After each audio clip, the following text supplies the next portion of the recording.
You can tell a lot about a person in the quiet moments. Not the dramatic ones. Not the shouting, the storms, or the slammed doors. Well, the truth is quieter than that. It lives in a glance they think you missed. In the words they choose when they think you're not listening. In the way they lean in just a little too far. Laugh just a little too loud. With someone they shouldn't. And on what was supposed to be the happiest day of my life, I saw everything I needed to know. Not in a fight. Not in a confession. But in a glance.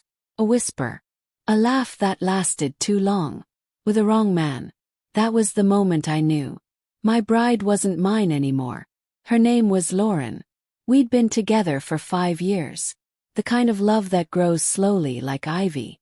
We met in college. Survived job changes, apartment moves, bills, holidays, life. We planned a future. A wedding. Or at least, I did. The day itself was flawless.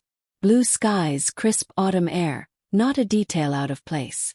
The venue sat on a hillside vineyard surrounded by white roses, polished wooden arches, and soft classical music. People said Lauren looked like something out of a bridal magazine. She did. But I couldn't enjoy any of it. 'Cause something felt wrong. I didn't want to believe it. Not then. But I felt it. It started with the photographer. His name was Nick. Quiet guy. Professional. The type that fades into the background and captures the real stuff. Except Lauren made sure he didn't fade in at all. During the pre-ceremony photos, I noticed her laugh just a bit too hard at something he said. The way her hand lingered on his arm. As she adjusted her dress. How she whispered to him while reviewing shots on his camera. It made my stomach tighten. But I told myself I was imagining things. Wedding day nerves. That's all. Smiled. Posed. Played the part. Then came golden hour. Just the two of us, or it should have been.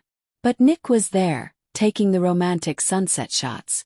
And once again, Lauren changed when she was around him. I adjusted my tie between shots and glanced over. There she was, standing too close. Her hand brushed against his chest. Her voice was low. She looked at him with the same wide-eyed flirtatious gaze she used to reserve for me. Made my skin crawl. Still I said nothing. What was I supposed to do? Start a scene at my own wedding? That night at the reception, everything looked perfect on the surface. Oath, dancing, laughter. We were the dream couple. But I saw her slip away. Discreetly. Behind the tent.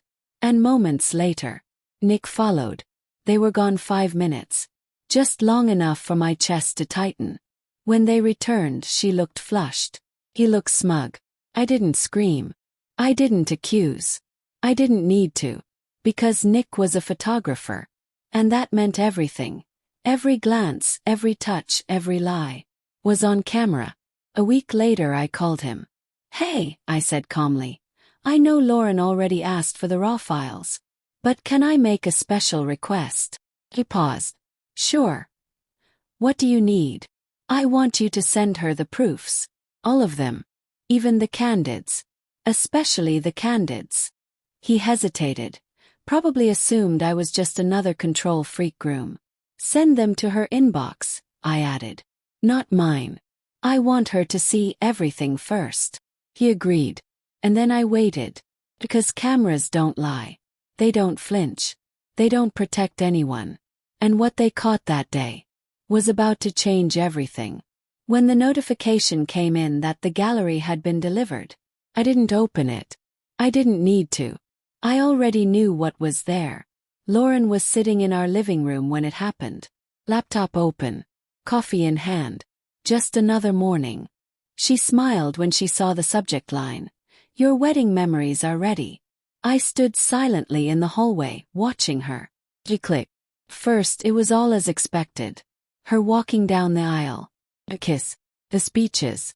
Our first dance. She cooed and smiled the way she always did when looking at pictures of herself. Then came the candids.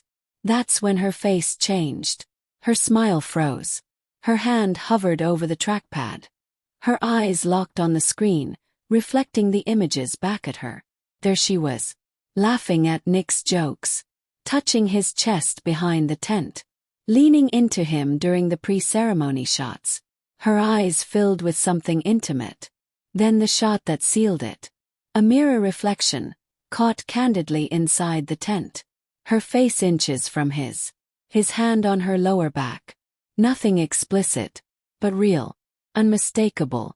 She shut the laptop like it burned her, sat frozen, then slowly turned toward the hallway. She opened her mouth, but I spoke first. You asked him for the raw files, right? Said. You wanted to see everything. Alex, she started. I saw it happen, Lauren, I said, calm, sharp. The photos just confirmed it. It's not what you think. Then tell me what I saw, I snapped. Explain the way you looked at him. Explain why you disappeared behind the tent with him. Explain why a man we paid to document our wedding got more of your attention that night than your husband did. She had no answer. Just tears. But I wasn't moved. I didn't sleep with him, she whispered, like that made it okay. You emotionally cheated on me during our wedding, Lauren. That's not a defense. That's a confession. She didn't deny it again. Didn't argue. Because the photos said more than she ever could.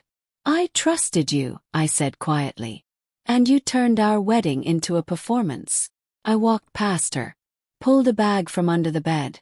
Packed the night before, just in case. You don't have to go, she said, sobbing. Can we please talk? Paused at the door. We had years to talk. But you waited until the camera caught what you wouldn't admit. There's nothing left to say. I left the ring on the table, next to the laptop. Right next to the truth. As I stepped outside into the sunlight, I realized something. She wanted a wedding album full of memories. Now she had one. Just not the kind she could show off to her friends. And walking away. It was the easiest thing I'd done in years.